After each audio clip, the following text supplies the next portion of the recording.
wang'ine wang' sa mar yudo weche manyien mag Migago kidieny ma sa 7 mar odiechieng' kawuono tarik 24 dwe mar 12 mabende e giko mano mar wachomo giko mar higa kendo motelo ne nyasi ma sikuku mar Christmas. Hayo maber ne jogo duto mantiere apaya ka giwuotho kendo gitimo gik mopogore opogore kotenore kod nyasi ma odiechieng' ma kawuono dhi bedo kacha ka wang'e ni bago e ute lamo mopogore opogore mano motelo ne nyasi mar chieng'no mar Christmas odiechieng' ma kiny. Kata kamano odiechieng' ma kawuono gik mathoth bedo ka timore mwaiku ni kendo mwaluwo ne yo makare mago matimore nyaka e counties wa matimore boma ma Nairobi warwaki ni machiegni bed kodwa kae nyaka giko to motelo ne mano wayude thund weche. Ji ariyo owito ngimagi ka jomoko mathoth oyudo hinyruok e masira mar apaya manotimore otieno manyoro Taru e apaya maduong' ma Mombasa, Nairobi. May we reach out to our brothers and our sisters in need with a loving hand, a kind word. Nikuwa mmoja wao kufurahia kwamba kwa sababu najua walemavu wataweza kupata Krismasi yao. Jatend piny William Ruto oro kwayo mar hawi maber mag sikuku ne Jo-Kenya ka Jo-Kenya mopogore medo chiwo mwandu mag Christmas ne joma ochan. Nyithindwa jachien olore piny omakogi kod kong'o omakogi kod gik magalagala. Akwayou ni kinde mag morni kik yudri ka imor ahinya. Jodolo golo siem ne oganda mondo kik bed kod mor mokalo tong' manyalo kelo negi masira e kinde mag nyasi mag sikuku.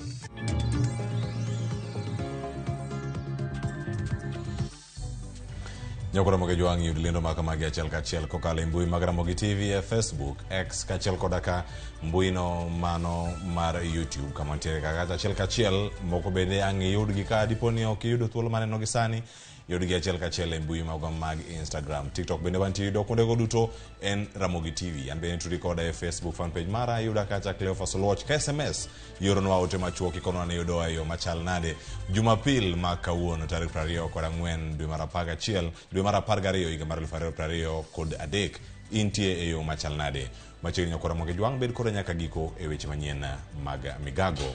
Wachako kanyo kod masira nyakora Ramogi jwang' mawinjo bende motimore kuonde mopogore opogore kwanyo ni ji makoro osewito ngimagi e pacho kae mano kuom juma achiel chopo 31 bang' ji mamoko ariyo wito ngimagi e masira mar apaya. Ji ariyogo ne oyudo masira mano bang' gari mane giidho tuomore rigiri kod trailer mane alwora mar Taru e apaya ma Mombasa, Nairobi. Ji mapoko yang kwangi ne oyudo hinyruok e masira no ka koro masira moro mane oyudo bende inspekta moro mar obila geche ariyo ne otuomore e apaya ma Kakamega Kisumu.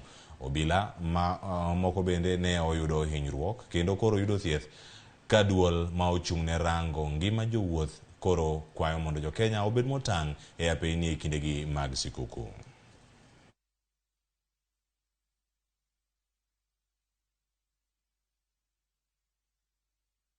Ne jogo moito ngimagi Nyasaye oket chunygi kamokwe. Anyuola oyudo hocho e kinde ma jogo ma oyudo hinyruok oyud chang mapiyo ka gintiere ute thieth ma opogore opogore. E weche mamoko nyakora Ramogi jwang' jakom mar ODM John Mbadi koro seyo moko kuom weche mane owachi kod jatend piny William Ruto e wi tiyo gi ligangla mano miye marito piny e kedo kod jok ma kwedo chenro mage.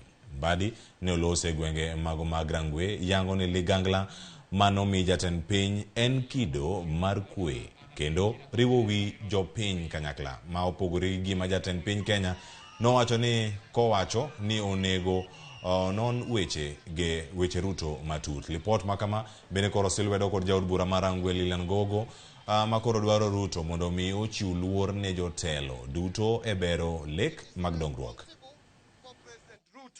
To talk the way he spoke. President Ruto must know that presidency is the symbol of national unity. It's the symbol of the national unity. He must give respect to that position. And he must respect people. You cannot say that the sword is not yakukata mboga. This country cannot go back to dictatorship. We cannot allow you. We will not allow you to dictate, to bring back dictatorship in this country. People like us will not allow you. And there is nothing you can do to us, Ruto. You can't jail all of us. You cannot take all of us to jail. You cannot kill all of us. And let me tell you, any leader elected by people or voted by people into office, even if you rig the election, can never, once you hear a leader talking like Ruto is talking, a leader talking of dictatorship, a leader talking of killing people, a leader talking of harassing his people, the people he rules. I sympathized with you and I also empathized with your position as a national leader. How on earth, Dr. Ruto, I've always thought that you're a doctor. How on earth can you say that the sword that is constitutionally guarded si ya kukata mboga? Unataka kukata nini kama si mboga? Na nani amekuambia hiyo sword ni ya kukata mboga? Jatend piny William Ruto kwa jo Kenya mondo nyis ng'uono ne jowadgi mago mang'aw e kindegi mag nyasi mag sikuku. E ote mare, jatend piny olero mano ni mano e yo ma owinjore anyuola ochokre godo kamoro achiel ka gihingo nyuol mar jawar e nyiso hera e kendo siro joma ng'aw e kind alwora.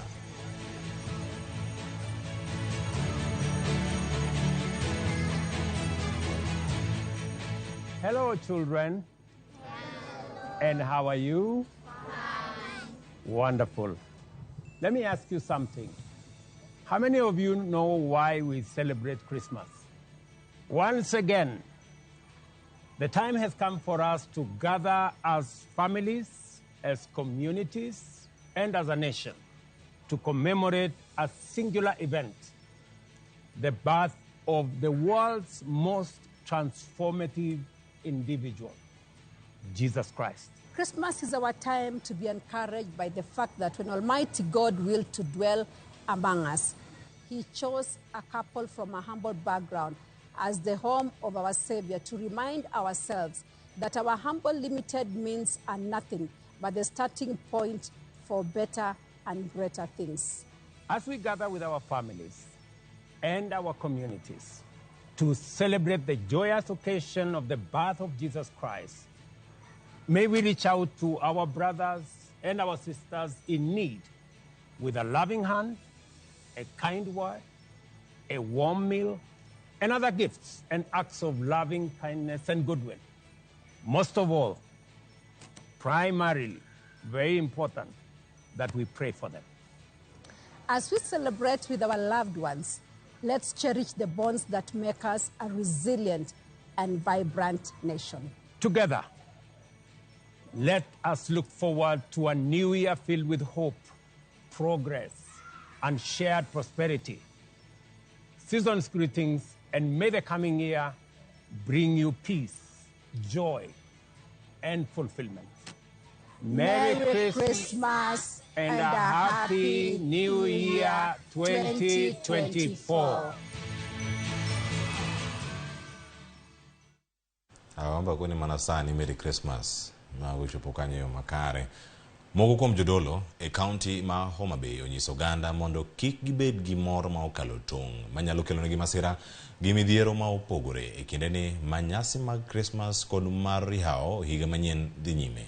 Jodologo wacho ni nyasi ma kamago gin gik makalo miyo jopiny nyaka koro bed motang' e kinde ma gidhi nyime gi bago nyasi ma opogore opogore e kindegi mag sikuku. Ka otelne kod jatend kanisa mano mowar Roho Israel Church of Africa Development mano Africa, Reverend Zachary Opapa, jodologo bende okone jonyuol mondo kik wigi wil magitigi omenda arietha mano e kinde makoro nyasi dhi nyime mondo mi gikos omenda mag tero nyithindo e sikul koyaw higa manyien.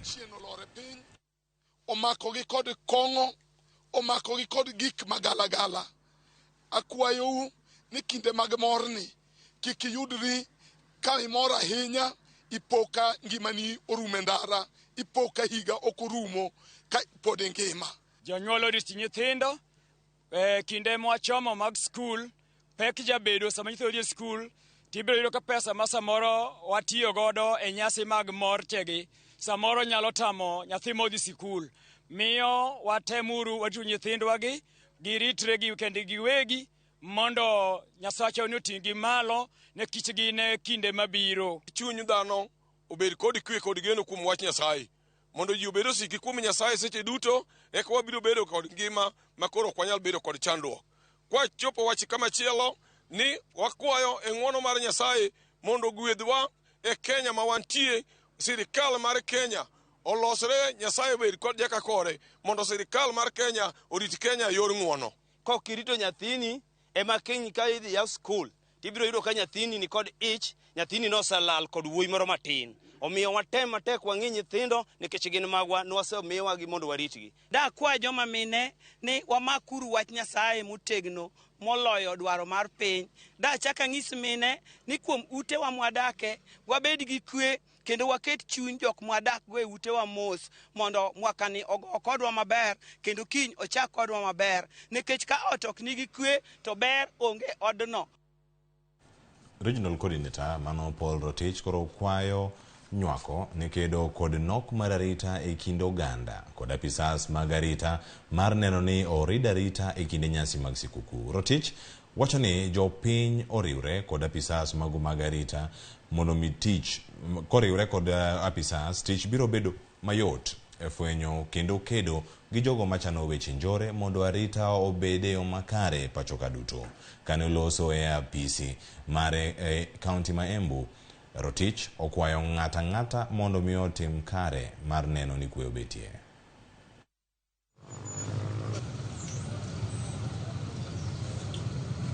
Kila mmoja afanye upande wake.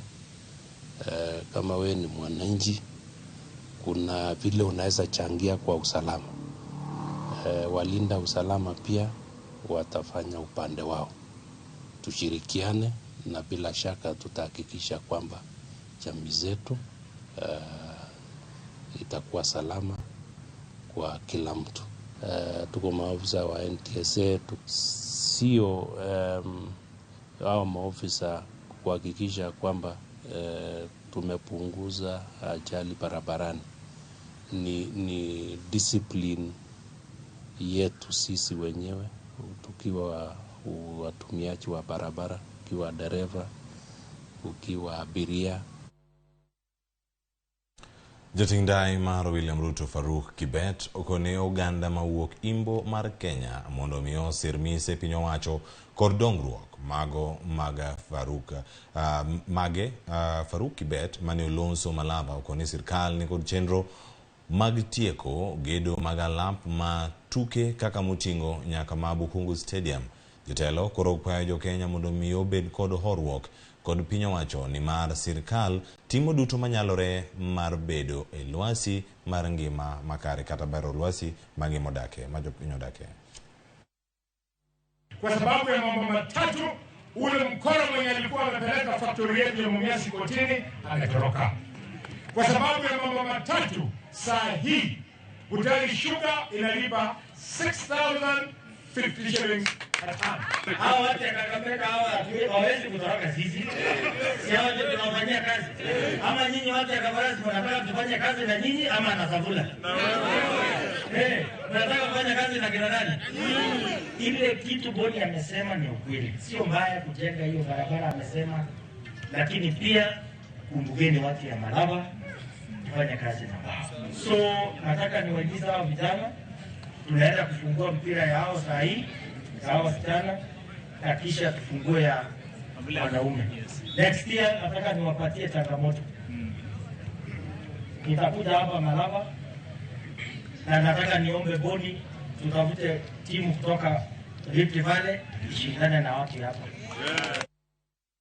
Nyokora mogejwa ngisani bene koro daiko sekalo kanya paka bichtok sabire wakao yuyo akidenyo mokwongo kaunti re karakawa midogo nuro kama na ngeni yote thotha enya ma uworo sani yang waduoka mondo mi wasomo nugu ya enya ka thothgi nyokora mogejwa wuok e gwenge mopogore Eric Nyambuoro ero kama na nyawacho ni neno waka intiere Kitengela Felix Sonia Bwao neno wabende ka intiere Barding gima thoth Ruth Nyathi Ochieng wacho kanisa ni ajali odhuro makadhi ka wacho kidhi dala okochuno to afadhali wawerego mos ne familia mowito jogi. Ano Ramogi TV kanu moja wakayo masani kawa duogo chenro podhi nyime mago mag weche manyien mag Migago kikidhi mabora.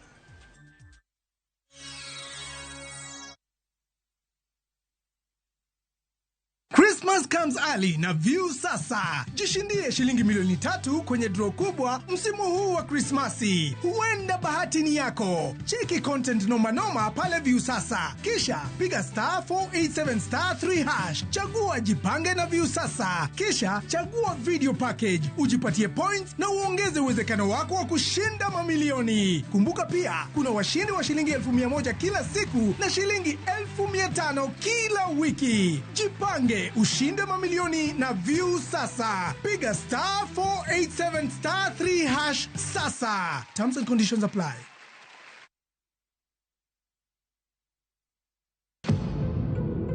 E piny ma winjruok manie kind joot osechako kethore. Sasa mabiro irian mana koko wuogi. Wach moro mopondo osebedo ka chando jodno. Dakidhi adhia e point tinyisa gima timore moloyo luoro gi wach. Joot nyaka kaw okang' mar kedo gi gik makelo lit e chunygi. Baba, iparo ni wawinje nang'o sami sanda mama kamacha? Ka diera fwenyore, lit machon medore kendo. Ne richo ewi Nam Cinema Jumapil saa 2:15 otieno kod saa 4 otieno. Kik bai.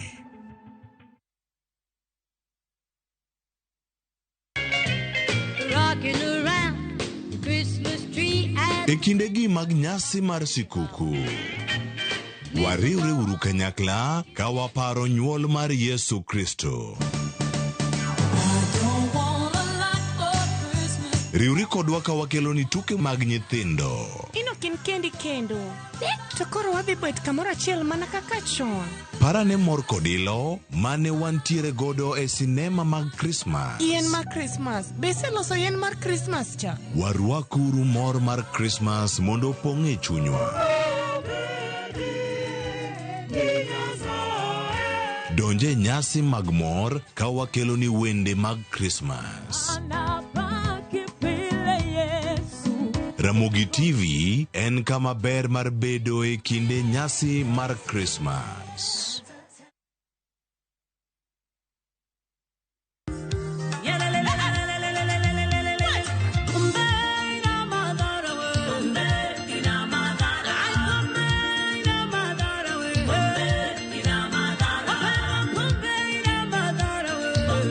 Ukitaka huo wimbo bonyeza *811*402#.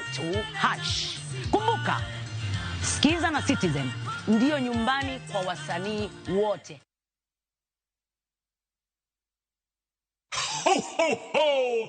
Merry Christmas!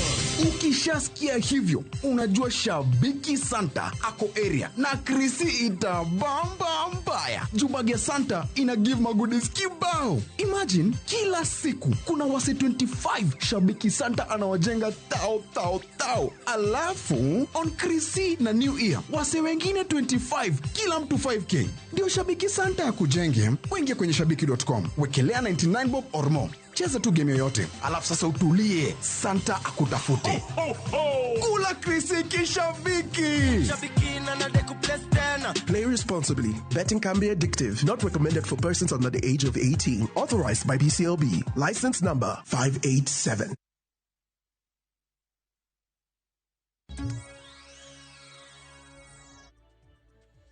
Machiegni akora mag jwang'en moro marani podi kete kar kayo weche manyien mag Migago kamoro amora mentiere med tudri kodwa kokalo e mbui duto mag Ramogi TV, mano ka tudri kodwa Ramogi TV e Facebook, X kod mano mar Instagram kachiel kod mano mar YouTube. Yudo kacha Ramogi TV SMS line wapodo yawe na riadek au chiel no. Machiegni wadhi nyime kod weche manyien kama wadhi kacha weche mag siasa. Wayudo ni duond bura mar Jubilee olieko ni sirkand Kenya Kwanza chano mar loko pend chike mapacho kae atano mar chik ka otelni kod jagoro mar gima duong' Jeremiah Kioni. Jotelogo wacho ni en gima rach ne chenro makamago osechak pangi malingling kod sirkal mar Kenya Kwanza mano wacho ni tiyo gi jo Kenya wacho matiyo gi jo Kenya gi agoko. Kioni opako Uhuru kuom siro pend chike mapacho kae kendo rite e yo makare.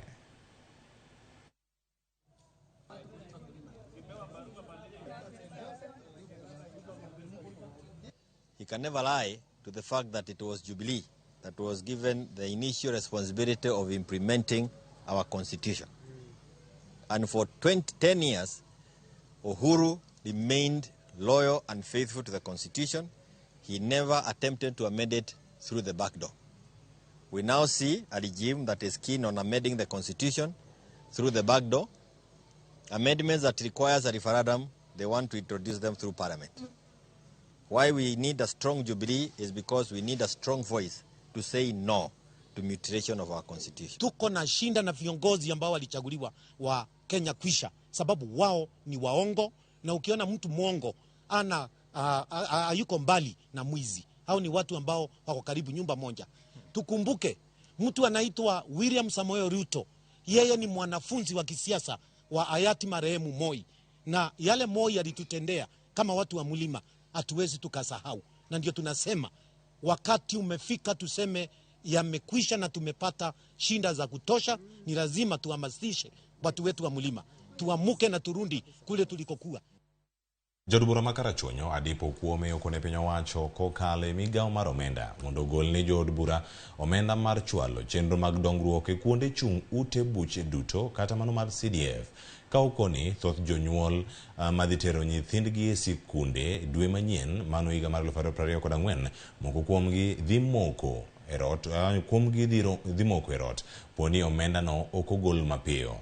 Okoni agulu mar CDF emosebedo kanyo ka jolo somb jopuonjre mawuok e familia ma ok nyal ma jaod bura chiwonegi omenda mag bazaris, kendo deko masani sirkal deko godo oro omenda go dhi hinyo jopuonjre mathoth. Adipo ne oseo jatend Migago ma ochung' ne weche mag omenda pacho ka Ngire Juguna Ndung'u mane okoni ema pod okwamo gi omenda mag CDF ma en owinjore onego bed ni oganda yudo. Released mapiyo kaka nyalore nikech school biro chakore akiani en first or second week of January. To kawa onge pesa mwabwa mi nyithindo, kawa onge pesa mwanyalo chiwo go bursary, akia gimo biro wacho ne nyithindo. An naluone kata cabinet secretary mar finance ni ananyisgi gi nyingi ni ine mitwerie pesa ine mitamuri okwan mondo mi wawach kama problem nitie. An okabibeda problem nikech an odoro pesa no mapiyo kabisa mondo mi kik nyithindwa bi safa. Da goero kamano ni Ruoth Nyasaye kuom tayowa makoro higa koro rumo. To kendo en geno nani ka Ruoth oyie mano Nyasachwa to mi wachopie higa 2024 gi kwe, watiek higa ni maber mondo wachop kanyo. Nyithindo mawuok e kuonde dak ma nyithikie 10 kod ji man gi ng'ol ma opogore oyudo mich mag Christmas momondo e kaunti ma Kajiado koa kuom riwruok ma ok mar piny owacho mano mar kod ji mamoko ma ochopo mar chwalo gik makamago ka ji mane oyudo sir bende koro oriwo ji ma oseroch ratichgi e okenge ma opogore mane omor kod thoth kod gigo mane giyudo ahinya e kindegi manyasi mag Christmas koro ikruok dhi nyime.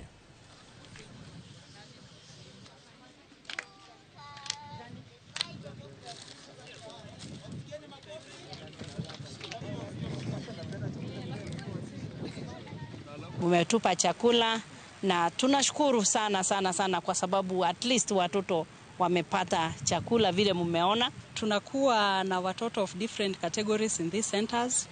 Wengi hawana wazazi, others have been abused either physically and sexually, na wengine wamekuwa abandoned and all they need is care and protection. Na tunafurahia sana nikuwa mmoja wao kufurahia kwamba kwa sababu najua walemavu wataweza kupata Christmas yao. Kwa hivyo langu tu ni kuwashukuru wale wote ambao wameweza kudonate. And we actually congratulate all the sponsors that have come out and tried to see that these children have also celebrated their Christmas and the New Year coming next year. Pia nachukua fursa hii kuweza kushukuru wakazi wa kaunti ya Kajiado ambao waliweza kujitokelezea na kuweza kudonate food in their individual capacity. So nasema asante kwa sababu zaidi ya watoto 1000 kutoka makao ya watoto zaidi ya 10 wataweza kubenefit kutoka kwa hii initiative ya Feed the Needy. Moko kuom MCAs e kaunti ma Nairobi oyango dwaro mar pedho paro e nyim od bura mar kaunti ma Nairobi ka gidwaro thicho oko Gavana Johnson Sakaja e apis. Kaka Andrew Ndego leronwa, jotelogo tudo Sakaja gi tiyo arietha gi apisi mare. Mana ndalo machuok tok jaga bajet mapacho ka Margaret Nyakango yango Nairobi kaka chiele kind kaunti sapar manore mketo tengi omenda ne weche mag dongruok ne bajet margi ma okwongo. Mogo kuom MCAs obwogo mar thicho oko Gavana Johnson Sakaja ka giseye ginindo e tije. Ka oloso e kinde nyasi mar chwalo chiemo ne jodak ma Kariobangi North, MCA Joel Munuve seyo Sakaja kuom koso miyo maino weche mag dongruoge kendo keto omenda e chenro ma okony jodak ma kaunti ni. Control ma budget no golo scale mare wacho ni a development fund oketo zero, onge pesa mora moketo e development. Koro Nairobi City, capital ma Nairobi, inyalo wacho ni onge development dwa tiyo adier. Jatelo no tudo Sakaja kod tiyo gi apisi mare yore arietha kendo chano pedho paro e nyim od buch kaunti ma Nairobi gi thoro mar thiche oko e apisi. Governor ne incompetent. Number 2. Number 2, o abuse office. Nikech kata suppliers, o wacho ni before you get paid, nyaka ichul 20%. Mana abuse of the office. To kata gik moko Nairobi ka, ok timre maber. Aso kao oketo pesa mar entertainment, mar hospitality, kesa millions of money. Ochako okao pesa wacho ni mano pesa ma domestic international travel. O travel odhi kanye. Lwasi mar chwalo kony mag chiemo ne jodak ne odhi nyime kuonde mopogore opogore ka riwruogwa keini mag duond buch ODM bade ma Nairobi ka otele gi jakom Catherine Okoth e kinde chwalo kony ma kama ne gikwayo serikal mondo wuog oko mar rakore gi pek mar ngima gi sani pacho ka. Kazi hakuna kwa youth, pesa hakuna, watoto wetu wanaingia kwa madawa za kulevya kwa ajili ya shida. Hii maneno ifikie raisi. E kinde ma oganda mopogore opogore medo wuok oko mar keto kenge e dhialo nyasi mar sikuku, ni koro manyuola bende mowuok kuondego mochando nyalo buonjo tok jotelo mopogore opogore wuok oko mar chwalo negi sir. Andrew Ondego, Ramogi TV, Nairobi. Erokamano ahinya Andrew Ondego kuom ripot makare. Giwacho kanyo ni gik mathoth timore ahinya e singo mabende dhi nyime. Ng'akonu gik matrend e Twitter kacha ka ng'atieko. Gin achiel kuom gigo mabende ang'urita ahinya. Iwacho ni gin gik mage motenore kod ngima dhano. Nya jodak ma Nairobi, gik mathoth pod tiere monego bed ni rango.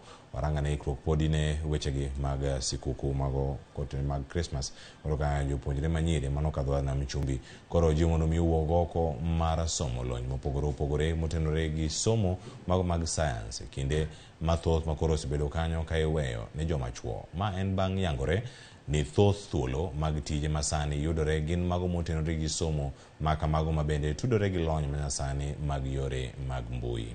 Kano loso Mombasa e kar eromo mane okelo kanyakla jopuonjre manyiri mara tiego gi ewi bero somo mag sciences. Jaod bura malikoni Mishi Mboko ne bende okwayo piny owacho kaachiel koda kamago mag counties mondo miyo konygi. Lakini tunasema masomo yote ni ya watoto wa kiume na ni watoto wa kisichana. Na kule tunakoelekea kwa sababu tunaelekea sehemu ambayo sasa ulimwengu mzima ni teknolojia. Na unajua teknoloji ni masomo ya sayansi, yakiwemo somo la hesabu na somo la kemia na masomo haya mengine. Kwa hivyo katika mradi kama uno tunataka kuwawezesha watoto wanapochagua kozi zao pia. Wasiogope kuwa kozi waseme kozi ino pengine ni ya watoto wa kiume. Hivi pia tunaomba tupate affirmative action katika mambo ya funding in terms of education. Kama wanafanya kama ikups watu wanafanya wanasaidiwa, waeke kina mama zaidi. Walemavu wengi wameachwa nyuma, haswa wanawake na wasichana wenye ulemavu. Unakuta katika hizi training za STEM hawajahusishwa kabisa. Hakuna mwanamke mlemavu ambaye amefanya training ya STEM. Kwa hivyo tunahimiza serikali, tunahimiza mashirika yanayofanya miradi ya STEM waweze kuhusisha wasichana na wanawake walemavu, kwa sababu wanawake walemavu wana talanta maalum. Kama chile koro mga juang ikruok ne weche mag sikuku e kinde ma oganda dhi nyime gi ikruok ne nyasi mag Christmas kod rwako higa manyien. Derepe mag nyamburko kwa mondo med bedo akicha e apeyni ma pacho kae e kinde ma gitiyo gi apeynigo kaka yorego mag duoko chien kwan masiche masani medore. Jokanyo e riwruok mano mag jogo matiyo gi nyamburko okwayo oganda mondo mi kik riemb nyamburko ka gimer, kik giriemb nyamburko go bende eng'we titi, kendo kik giriemb nyamburko kuom kinde malach maonge yweyo, ka giwacho ni magi gigo ma osebedo ka kelo masiche mag apaya pacho kae. Weg matatu okwa mondo mi orang chal mag matatu go kapok gitero gi apaya. Especially wenye sio competent driver kushukua na kuendesha gari sana sana, wakiendesha magari wakiwa walevi. Tunatoa onyo kali sana tatizo huko macho, na tutaruhusu wale wengine. Tungeomba ni speed, watu waangalie maneno ya speed wakati wanaendesha magari, na wao watilifu kwa njia na waobey all traffic rules. Yenye tutakuwa na askari kwa barabara.